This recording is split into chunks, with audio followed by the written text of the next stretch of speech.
Di sini saya akan menjelaskan tentang latar belakang dari judul yang kelompok kami putuskan, yaitu tindak pidana pasar modal. Latar belakang dari tindak pidana pasar modal itu sendiri yaitu pasar modal merupakan suatu alternatif keuangan baik bagi negara maupun swasta. Pemerintah yang membutuhkan dana dapat menerbitkan obligasi dan menjualnya kepada publik melalui pasar modal. Demikian juga pihak swasta, dalam hal ini perusahaan menengah, dapat menerbitkan surat berharga baik berupa saham ataupun obligasi dan menjualnya kepada masyarakat melalui pasar modal.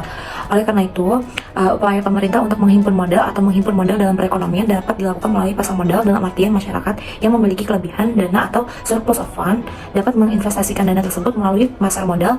Hasil penelitian menunjukkan bahwa peraturan hukum penanam modal diatur oleh Undang-Undang Nomor 8 Tahun 1995 tentang pasar modal. Undang-Undang Nomor 8 Tahun 1995 ini memuat beberapa poin penting, yaitu mewujudkan masyarakat adil dan makmur, menjamin kepastian hukum di bidang pasar modal, dan melindungi penyelenggaraan pasar modal dari praktik-praktik yang merugikan dengan berlakunya Undang-Undang Nomor 8 Tahun 1995 tentang pasar modal. Diharapkan penegakan hukum dapat tercipta untuk menciptakan pasar modal yang kuat, modern, efisien, dan teratur.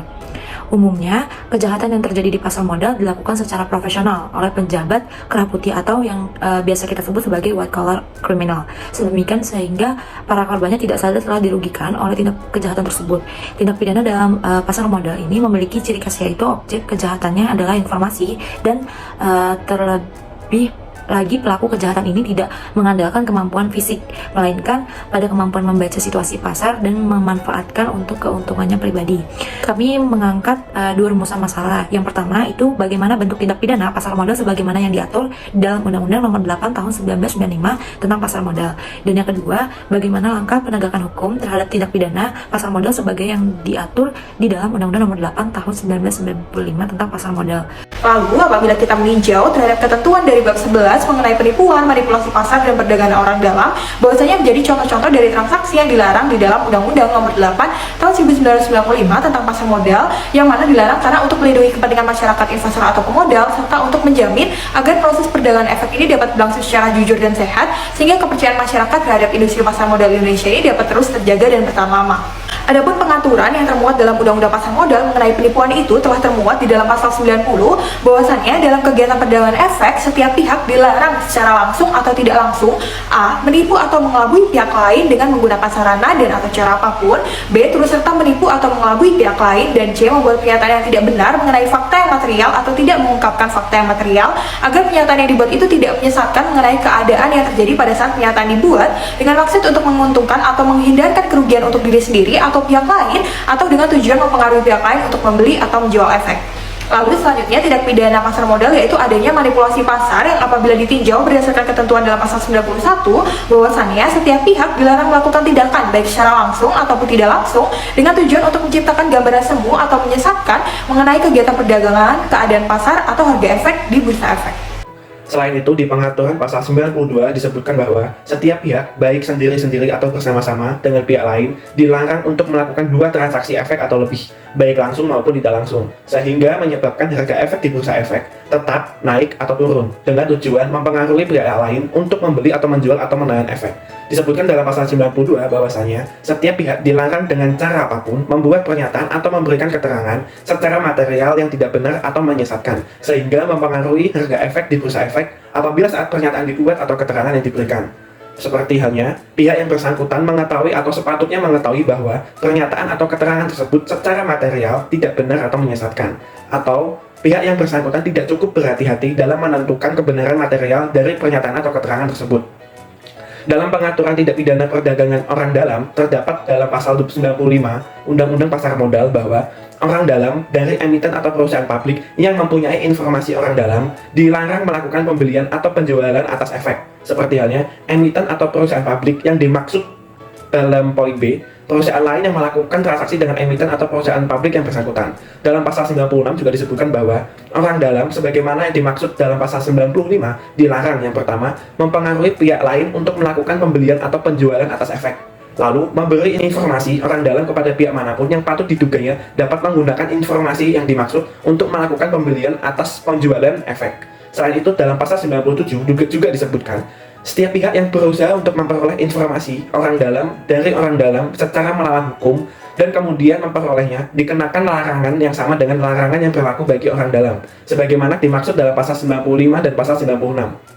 Setiap pihak yang berusaha untuk memperoleh informasi orang dalam dan kemudian memperolehnya tanpa melakukan hukum tidak dikenakan larangan yang berlaku bagi orang dalam, sebagaimana dimaksud dalam pasal 95 dan pasal 96, sepanjang informasi tersebut disediakan oleh emiten atau perusahaan publik tanpa pembatasan. Dalam pasal 98, perusahaan efek yang memiliki informasi orang dalam mengenai emiten atau perusahaan publik dilarang melakukan transaksi efek emiten atau perusahaan publik tersebut, kecuali apabila transaksi tersebut dilakukan bukan atas tanggungannya sendiri, tetapi atas perintah nasabahnya, atau perusahaan efek tersebut tidak memberikan rekomendasi kepada nasabahnya mengenai efek yang bersangkutan. Kondisi penegakan hukum di pasar modal Indonesia dapat dilihat dari berbagai kasus pelanggaran yang ditangani oleh Bapepam sebelum difusi ke dalam OJK. Misalnya sepanjang tahun 2005, Bapepam telah menangani 34 kasus. Dari total kasus tersebut, 1 kasus telah ditutup karena tidak ditemukan unsur pelanggaran. 8 kasus dijatuhi sanksi administratif, 23 kasus dilanjutkan dengan pemeriksaan, dan 2 kasus diteruskan ke jaksa penuntut umum. Sementara itu, sebanyak 202 pihak telah dijatuhi sanksi administratif oleh Bapepam, di mana 98 pihak berupa pencabutan izin dan lain-lain, dan 104 pihak berupa denda senilai total 3.698 miliar. Dari data tersebut dapat diketahui bahwa dalam pelaksanaan Undang-Undang Pasar Modal, semua kasus hanya dikenakan sanksi administratif dan tidak satupun dari kasus tersebut berhasil diseret ke meja hijau. Bahkan ironisnya, sejak aktifnya Bapepam 28 tahun lalu, tidak ada satu kasus di pasar modal yang diselesaikan melalui pengadilan. Terkait dengan fenomena tidak pernahnya Bapepam pada saat itu mengenakan sanksi pidana selama ini di bursa, terdapat beberapa faktor penyebabnya. Di antaranya yaitu yang pertama, pada satu sisi, karakter pidana khusus dalam Undang-Undang Pasar Modal berbeda dengan pidana umum dalam KUHP atau KUHAP.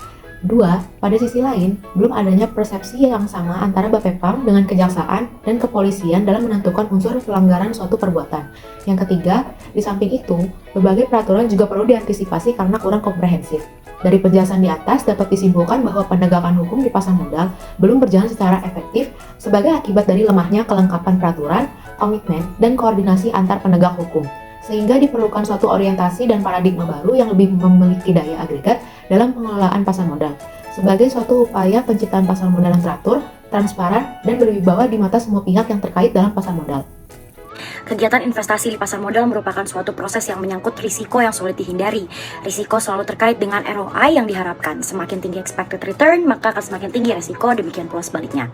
Terlepas dari normal bisnis risk yang berkaitan dengan investasi yang dilakukan investor, terdapat risiko-risiko lain juga. Risiko yang termasuk dalam kategori tersebut menyangkut yang pertama, integritas finansial para perantara, yang kedua, penipuan efek, yang ketiga, manipulasi pasar, dan yang keempat, ketentuan dari emiten.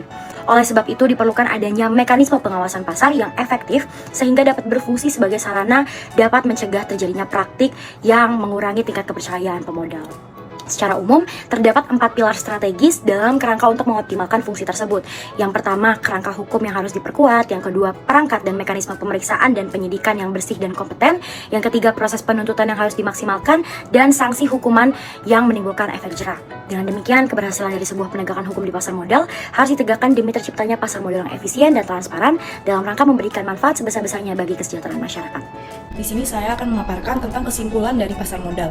Pasar modal adalah kegiatan yang bersangkutan dengan penawaran umum dari perdagangan efek, perusahaan publik yang berkaitan dengan efek yang diterbitkannya, serta lembaga dan profesi yang berkaitan dengan efek.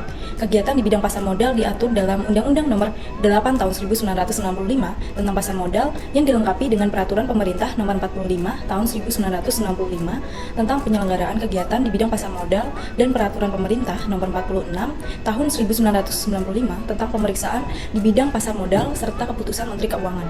Penegakan hukum di pasar modal merupakan bagian terpenting dalam rangka melahirkan industri pasar modal yang efisien, transparan, dan terpercaya bagi setiap pihak yang melakukan kegiatan investasi di dalamnya. Upaya penegakan hukum di Bursa Indonesia tentu bersumber pada ketentuan yang tertuang di dalam Undang-Undang Nomor 8 Tahun 1965. Yang terakhir adalah saran.